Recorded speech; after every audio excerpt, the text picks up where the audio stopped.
Hello, YouTube. Yeah, it is Thursday. Went to Jiu-Jitsu Monday. Probably went a little bit too hard, did a bit too much. Then I went to Planet Fitness and made sure I didn't do too much.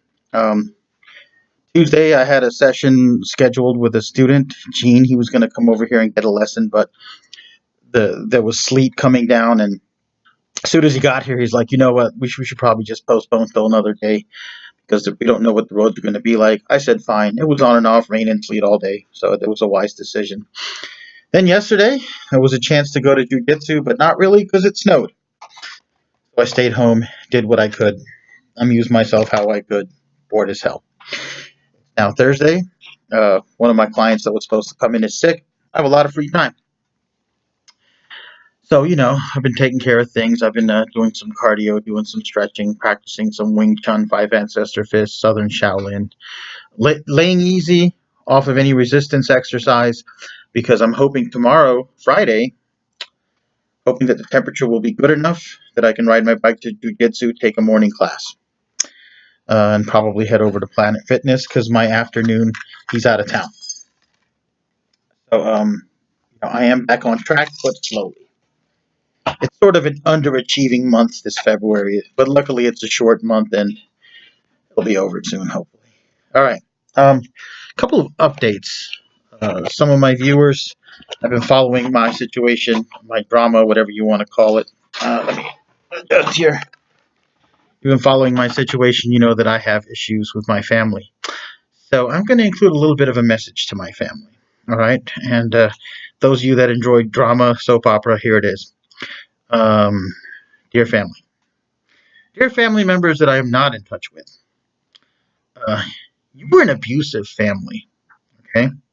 And now you've discovered, and I've discovered, that there's a thing you want to do that you can't do without me, not without my legal consent. You want to sell a piece of property or properties. You haven't been able to since 2009. Why? Because you didn't get me on board. You didn't treat me right. You excommunicated me from your presence and said, you're not a member of this family. You did this basically because you wanted a big, huge chunk of the pie and you wanted to exclude me. And you discovered, I've discovered, that you can't do this without me. So now you want me to help you. Now you want me to be nice to you. You've never been nice to me. You have not been, not very much. That both of my parents were very physically abusive. I got hit in the head, in the face. I got hit with sticks.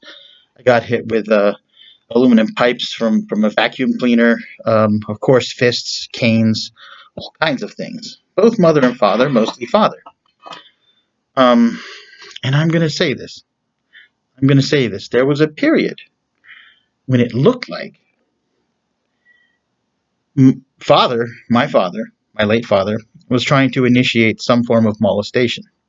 And it was going to happen in stages. And I prevented it by speaking up about it to you, Mom. And that was the one time you actually protected me from Dad. You put an end to this. And so it never got where it could have gotten, and I'm very thankful. But as you can see, I have no qualms. I have no shame about bringing things up and talking about them in public because you were very abusive people. You were verbally abusive.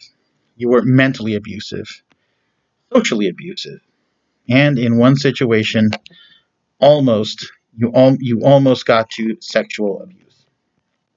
Okay. And by the way, those of you that are listening, if you want to learn how to protect your children from sexual abuse, teach them to speak up.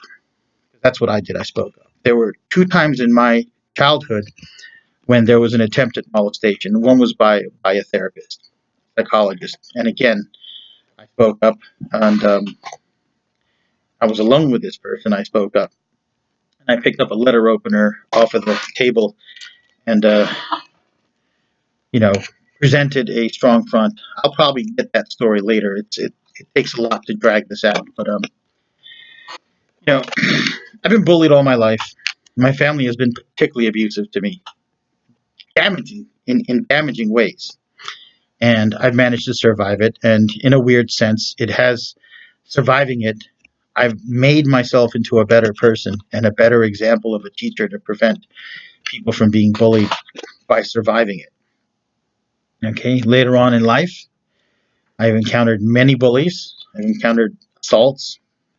I've encountered verbal, social, mental bullying and attacks and harassment, and I've dealt with it. There was one time as an adult where another man sort of tried to drunkenly initiate what could have turned into a sexual assault, but I put the kibosh on that, and I didn't knock him out, but you know, he was he was already drunk. I thought this guy was a friend, and then I've kept your secret.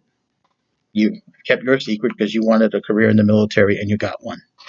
All right, so be thankful. But this thing you want from me, family, this money you want to make, the situation you want to rectify, will only work if I'm happy. Okay? If I'm the slightest bit unhappy with any dealing with you, the slightest bit, it is off. Slightest bit. If I just wake up in a bad mood because I see an insect I don't like, or I'm eating cornflakes or something, and there's something in my cornflakes I don't like, or you know, my coffee doesn't taste particularly good that day, it's off. All I need to do is wait and just try and outlive you all. You've taught me how to you've taught me how to live with zero support from my family. You've taught me how to live with being ostracized and abused, and denigrated, and therefore I don't really need you. I don't really need you to achieve any happiness. Uh, and I definitely don't need you to make me unhappy. So this is your job. Your job is to make sure every interaction I have with you is a happy, wonderful, beneficial reaction. And if it's not, you don't have any of my cooperation. I mean, now I know what to do. I know when I go to the Turkish consulate, when I talk to them, I don't care how many times it takes. I don't care what I have to do. Sooner or later, I'm going to have a full accounting of whatever belongs to me. I have 1/5 of whatever was part of any estate that was owned or co-owned by dad. That's family property by law. I own 1/5 of it. I own 1/5 of all monies and accounts there. And again, you just have to make me happy.